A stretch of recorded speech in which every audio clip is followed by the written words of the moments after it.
Hi everyone, it's Michael and welcome to the February 2018 Orchid Collection Update.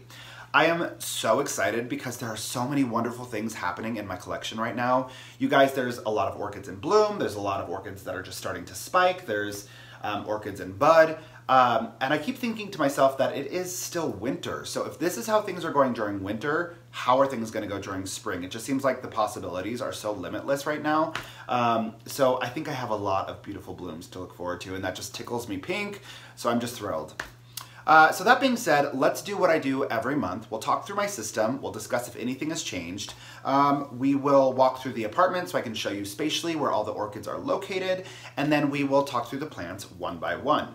Now, I do want to say thank you. I posed the question during my last orchid collection update if you guys wanted me to show every single orchid, or if you wanted me to just spotlight the orchids where something meaningful or significant was changing or happening. So I tried it for the first time just doing the orchids that had significant changes during January, and you guys seemed to really like that. So I'm going to continue on that way. I just think it's more respectful of your time because I want to build content that works for you. So rather than sitting through a long discussion of every single plant when nothing is happening, let's just talk about the movers and the shakers. So thank you for your feedback on that. Now, this month, I am doing everything the exact same with one big exception, and that exception is I am not flushing every single week. I am now flushing every 2 weeks.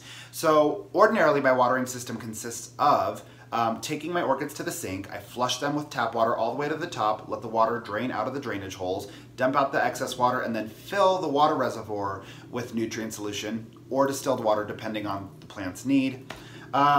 So I would do that every single week, 1 day a week, which is usually like Sunday. And that's actually, it's a fair amount of work when you've got 48 orchids.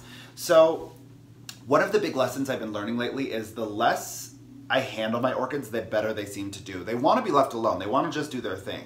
So I'm trying to assess if that applies to flushing the containers. So it wouldn't be a semi-hydroponic grow environment if you weren't flushing all the time, but I'm curious to know if I don't have to do that as regularly as I am. So right now I'm just demoing it, I'm trying it every 2 weeks and things seem to be going well. But I'm gonna continue to monitor and track the progress. I'm gonna see if there's any excess mineral buildup or if there's anything negative that starts to happen in the containers and report back to you. But for now, I am waiting 2 full weeks to flush the containers, and it's going well. So there's that. Otherwise, I'm continuing to not repot anything because we're still in winter. We had a blizzard 2 days ago, so I don't want to risk setting anything back. I'm also keeping my watering ppm low. I'm keeping it right around 85, and that seems to be working great for me. I'm continuing on with no treatments, so no Physan, no hydrogen peroxide, just keeping it very, very minimal, keeping my hands off the plants. And the biggest thing that I really want to share with you guys is this marks month 4 no orchid fatalities, which just makes me feel so proud. I feel like I'm really hammering out a great system with my plants. I feel like I'm understanding them better and I'm really meeting them on their terms, which is evident because things just aren't dying. So that's really wonderful. There are some orchids that I am concerned about. They're not doing amazingly, but I don't think they're on their way to death. I don't know. They're just kind of struggling through what I believe is their initial adaptation, but I think they should be fine in the long run, but only time will tell. Now really quickly, I just have 2 non-orchid related things I want to talk about. And the first thing is I just want to express gratitude to you guys. Last month I told you about my beauty YouTube channel, The Bearded Beauty Bible. And a lot of you went over and clicked on it and subscribed and started watching the videos. And I so appreciate that. It touches my heart because I have such an outpouring of support here, but to think that you guys are willing to kind of make that leap into a completely different realm, I don't know, it really touches my heart and I just so appreciate it. I will link that channel below.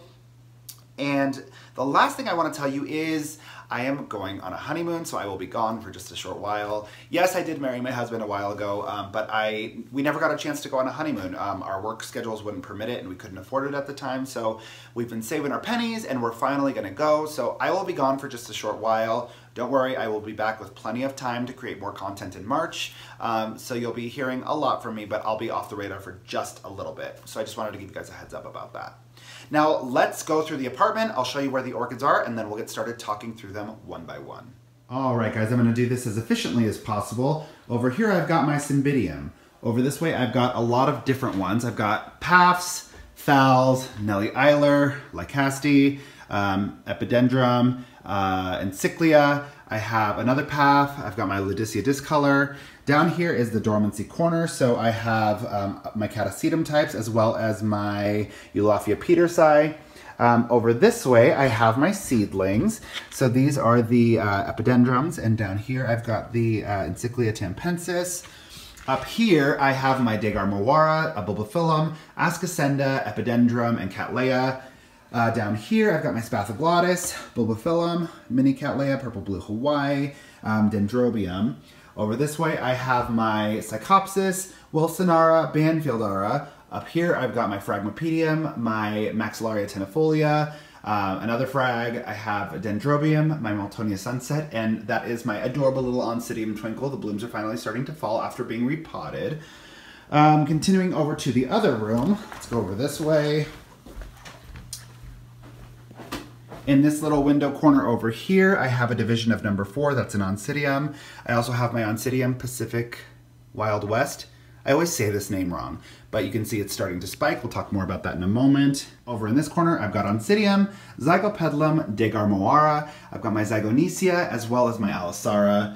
I've got a phal, I've got a bunch of phals, and that's it. Now let's talk through the plants one by one. All right, guys, so we're gonna start things off with number 3 in the collection. This is my Wilsonara Aloha Sparks, and just look at this flower spike. It is just reaching and reaching and reaching. I've made a decision not to spike these. I'm not gonna spike any of these, and I will explain why in another video, but like, I just think it's so lovely. So this one has just had a fabulous adaptation. It is really, and it's odd because you can see the pseudobulb that it's spiking off of isn't as big comparatively to the other ones that have spiked previously, but I guess it just has enough energy to do it.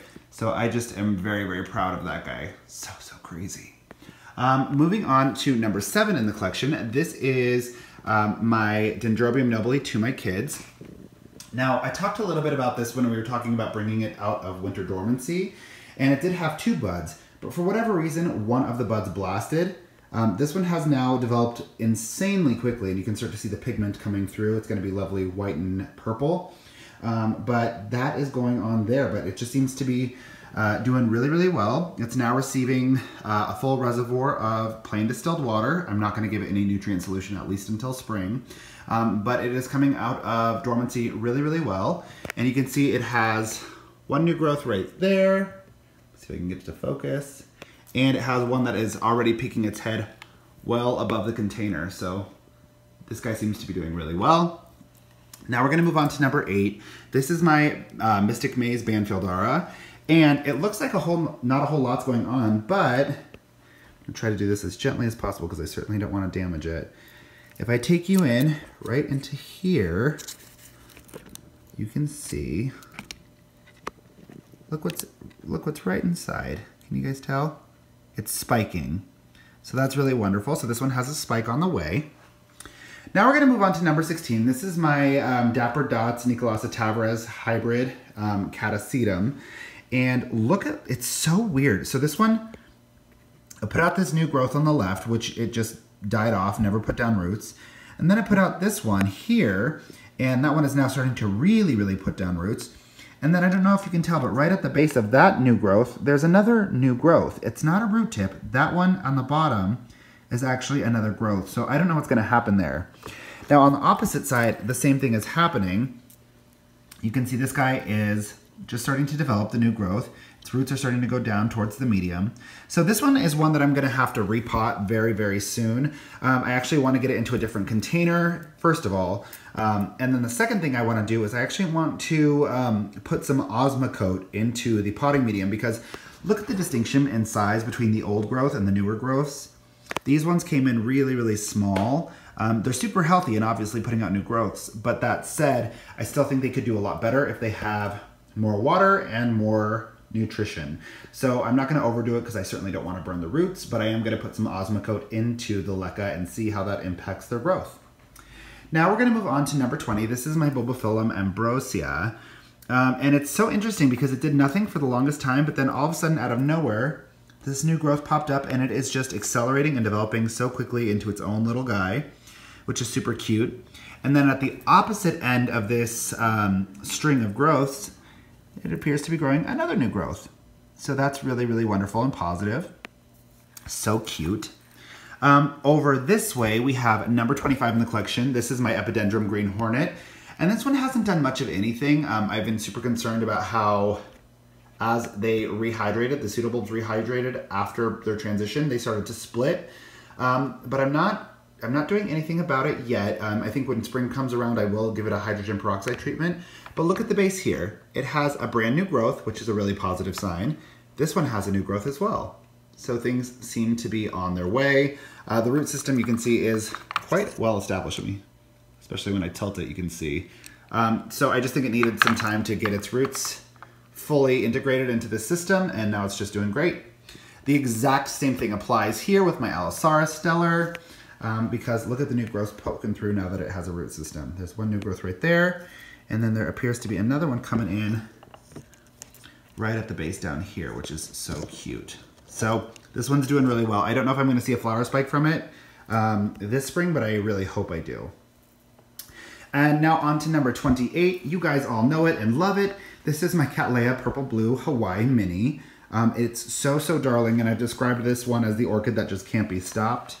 And in classic, its classic fashion, look at it go. So it's got new leads coming off there. It's got new leads coming off there. I don't know if you guys can see everything I'm pointing to. It's got new leads literally coming off everywhere. It has some that are trying to grow down into the medium, which is really crazy. It's got a new lead coming off there. So this guy's just doing really, really well. I know that I need to divide it soon because this is just, you can see the root system's growing outside of the container. But I just need to, I don't know if I want to divide it yet. It's just not quite spring, so I just don't want to interfere with its growth process because it's doing so well. And how lovely would it be if I just left this as a species plant and it was just like this crazy bush. But either way, I would have to repot it to do that too, so I just need to make some decisions here. All right, guys, we are on to number 29. This is my Eulaphia petersi. But I've continued to not water, and the more I don't water, the more this little new growth is starting to develop. So I think I'm just gonna give it some more time. I'm not gonna start rewatering until maybe mid-March and let that fully develop. Now we are on to number, I believe this is 32, but this is my Wild Willie Pacific Bingo Oncidium. And this one is quite unexpectedly just like winning at everything. You can see it put down a really, really healthy root system. And I started to see it develop a little pseudobulb, and I was like, oh, that's nice. It did that really quickly. But then you can imagine my surprise when it developed a nice little flower spike as well. This happened so quickly, and I would not have expected it for this plant because it was so recently transitioned to semi-hydroponics, but it is just doing so well, so that's lovely to see that in spike. On to number 35. You guys know my Nellie Eiler. We love my Nellie Eiler. It did produce this flower spike with just one flower on it, which was super confusing to me. And now to amplify my confusion, this flower will not wilt. It just will not. It's been in bloom since the 20th of January. It's continuing to be super, super fragrant. I don't know, I did not expect it to be in bloom for as long as it has been and to stay this vivid or this fragrant. But for whatever reason, it's just continuing to truck along, so that's really interesting. Over this way, we have number 39. This is my Zygonesia cynosure. And I think the big noteworthy thing on this guy here is look at all of the new growths that are coming in. It's got one there. It's got another one dead in the center. It has one that's struggling to get out. I might have to divide this soon, you guys. I hate when they start to strangle themselves against the glass like this. But it has another new growth there. But the reason I'm pointing out its forward momentum is because comparatively, I don't know how similar Zygonesia and Zygopetalums are because y'all know that my Zygopetalum struggled really, really, really hard with its adaptation. But this one just, at no point has it seemed bothered by the transition to semi-hydro. So I don't know if this is an isolated instance with these specific plants or if that's characteristic of this type of orchid in general.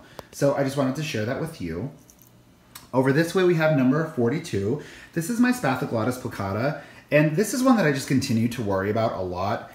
So I pointed out in the last update how its tips were starting to brown, and a lot of people offered me some great feedback that they are deciduous, that they do tend to drop their leaves. But it's dying off in the middle of the new growth here too. So I don't know what's causing that. I don't know why it's happening. And it's just kind of stressing me out so much that I'm just gonna let it happen. I really wanna see how this plays out, but this is a terrestrial orchid. Again, I've had great success with other terrestrial orchids in semi-hydroponics, but this one is just having a more visibly strained transition to semi-hydro than any of the other terrestrials. More than my Lutetia discolor, more than my Paphiopedilums. So I'm just gonna keep an eye on this and keep you posted, but I just really don't know what's going on with this guy. Over here we've got number 46. This is my Oncidium Twinkle. I did get it repotted into semi-hydro. I did a video on it and we'll link it below for, I don't know if you just want to see it or if you want to understand why, but it kept its blooms for a long time. It really did seem completely unbothered by the transition to semi-hydro. It looks really happy and healthy. It's just continuing to do its thing. So good news on this guy is it seems unbothered by its repot and its transition. So that's really good. Over here I've got number 47. This is my Paphiopedilum. But just look how gorgeous it is, you guys. I'm just in love with it. It's so pretty and delicate and just stunning. But you'll notice I haven't repotted it. I made the executive decision that I'm just gonna let this bloom run its course. I'm also trying to become a bit more proficient with how I interact with classic medium. You know, I'm not good with sphagnum moss. I'm not good with bark, but I do want to understand what the indicators are of when to water a little bit better. So I'm using this as a learning opportunity and we'll repot it when it drops its bloom. Now on to number 48. This here is my Cymbidium and it is just, look at these blooms, you guys. So beautiful. It makes me sick. I can't even deal with it. It's just like a little leopard print. I don't even know how to describe it. Another extension of the same conversation I was having regarding my Paphiopedilum. This is one that I'm gonna leave in its existing medium until it's dropped its blooms. And I do want to understand, this one is in bark and a little bit of sphagnum moss. But this is one that I do want to understand. I don't know how it'll fare. A lot of you guys reached out to me to tell me that you have Cymbidiums in semi-hydro that are doing phenomenally well. So that gives me a lot of hope, but I do want to just leave this undisturbed until it is A, spring, and B, the blooms have dropped. And that's pretty much it. Thank you guys so much for choosing to spend your time with me. If you have any questions, concerns, or feedback, go ahead and leave it in the comment section below. Don't forget to click subscribe and have a beautiful rest of your day. Bye guys.